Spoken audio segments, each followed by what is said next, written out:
Hey everybody, I'm Chris from the Ecofage channel, and today I'm going to show you how I made this awesome metal roof and why you should run your stringers at a 45-degree angle.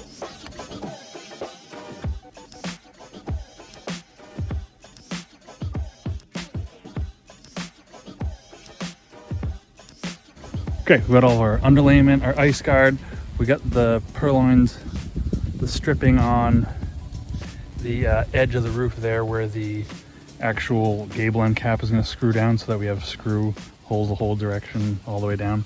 Next thing we're doing is I chalk lined 45-degree angle from here all the way across and laid the stringers on top of this, and I made sure to leave air gaps in between them so air can go up that way if it needs to. I also made sure to leave an air gap up at the top where these meet so that air can flow up through here.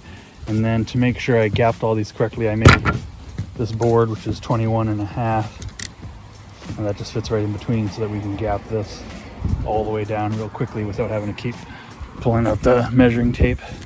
So now let's get busy and put a bunch of these straps, these perlins in here and cover this roof.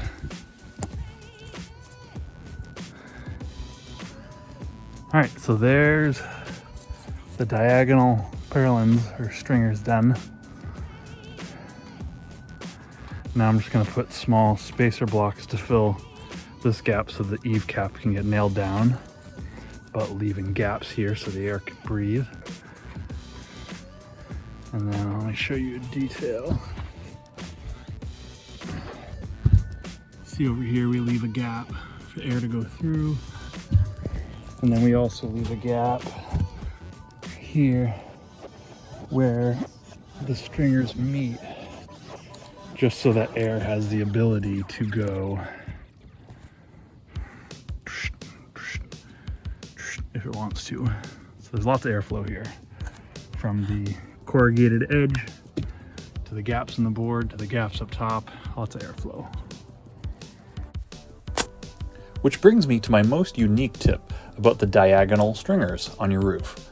Now, if you look up traditional ways of installing metal roofing, they show the stringers or purlins going horizontal across the roof. And the reason for that is because the panels go vertical up the roof and have vertical ribs, they need support horizontally to be attached to. And that way you've got both horizontal and vertical support for your metal roof. Traditionally, this is done with both vertical and horizontal stringers attached to your roof. By going diagonal, you're actually killing two birds with one stone. Get two birds stoned at once. The problem with this is that horizontal supports will actually block the airflow. So by going diagonal, we're getting the best of both worlds. We're getting airflow vertically and support horizontally at the same time with just one set of stringers. It's also important to have the corrugated plastic on the ends of the eaves so that when you put your drip edge on, it doesn't seal off the airflow.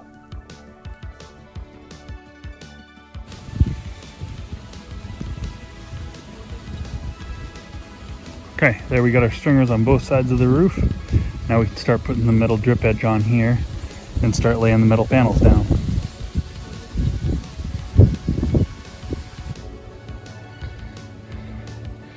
Okay, we've got our drip edge on and tucked into itself, nailed on the fascia. Now we can go ahead and start laying the roof panels on top of this, and they're supposed to hang an inch over. So I had a string up, I'll go ahead and put it back up now that extends an inch past this. Okay, we're finally getting our metal roofing down. We've also chalk lined the screw locations for the next set.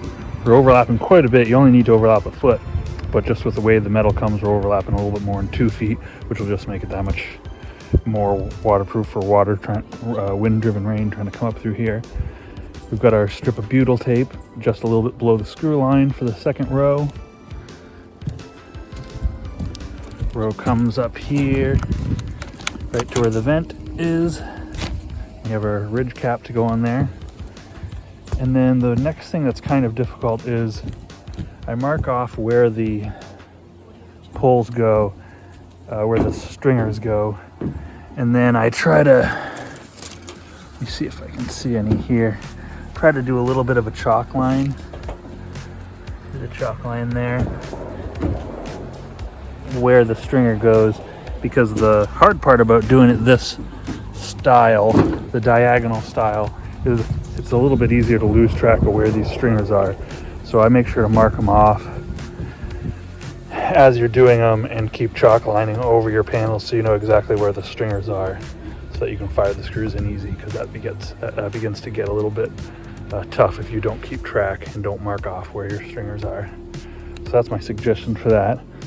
So we just got a few more panels to do here on the first row, and basically the rest to do on the top row. The next thing I did have to do is I measured down here. You can see where my chalk line is for the screws, and I did go ahead and put in more spacers here where the screws are going to go, so that I actually am screwing down to something underneath here. So this is going to have another row, but obviously the ends are open so air can flow. So got those put in, and now we can just keep going with the roof panels. Hardest part is lifting these up on and not scratching the heck out of them. Yeah, it's hunting season. I should have some orange on, but I don't. I think they're just target practice.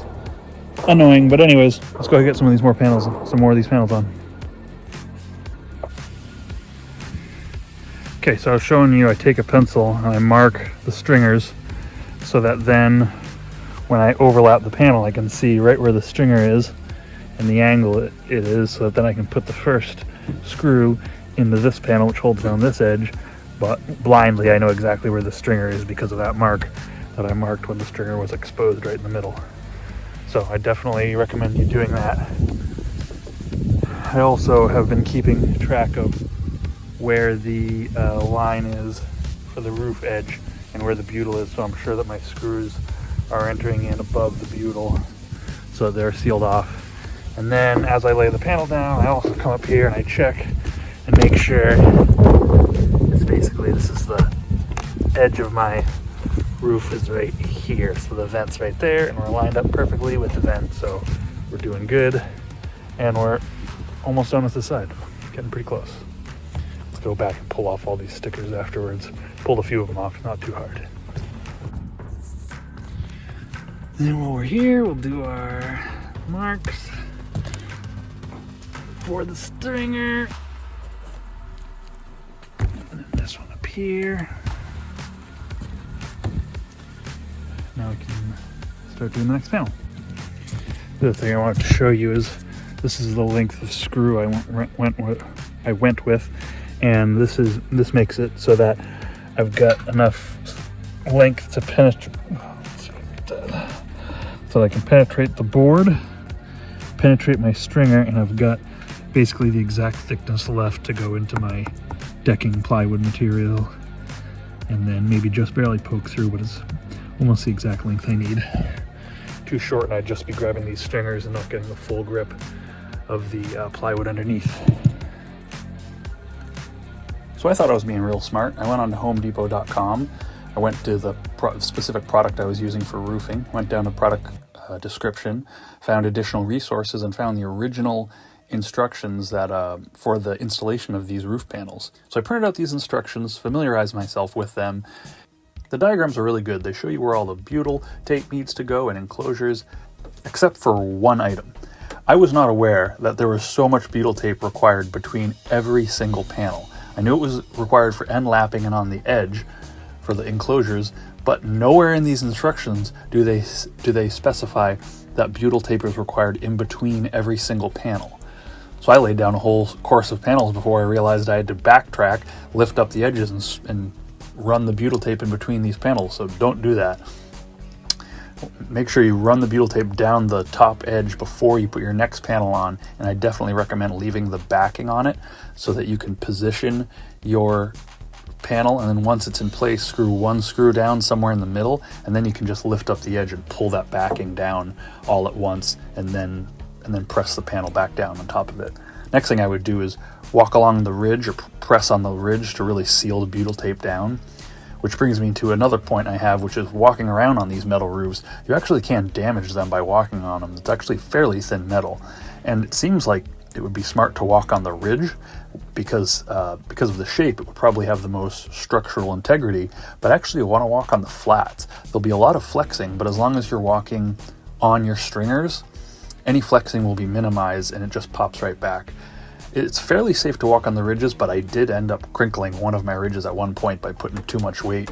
I'm only 175 pounds and my weight was too much, and I did end up buckling one of my ridges real gently.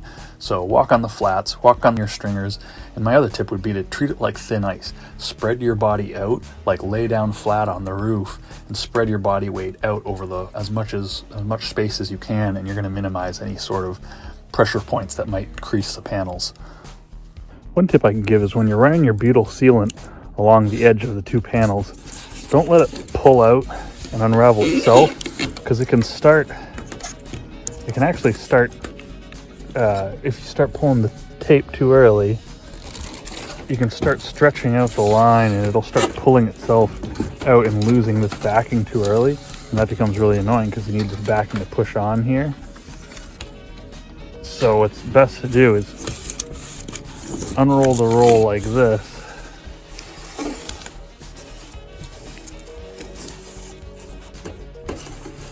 So it comes off the reel at like 180 degrees, and then it's sure to be stuck to the backing so that you can press it on and then peel it off when you're ready. Otherwise you get it sticking to your fingers and you try to position it. It's a big pain. And lastly, make sure if you're doing a vented roof that when applying your ridge cap, you use a vented closure, like these ones I ordered from HomeDepot.com.